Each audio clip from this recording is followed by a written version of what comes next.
Do you love fresh, vibrant shrimp tacos, but not the heartburn that often comes with them?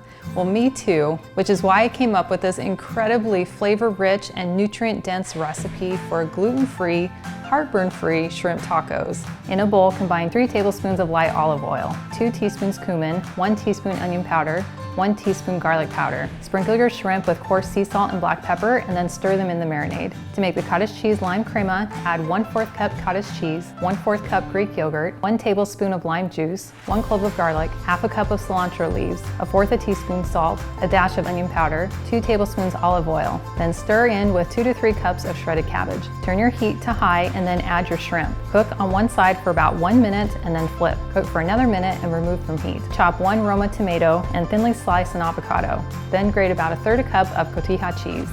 That is so good. The full recipe and video is available on my website, gentletommie.com.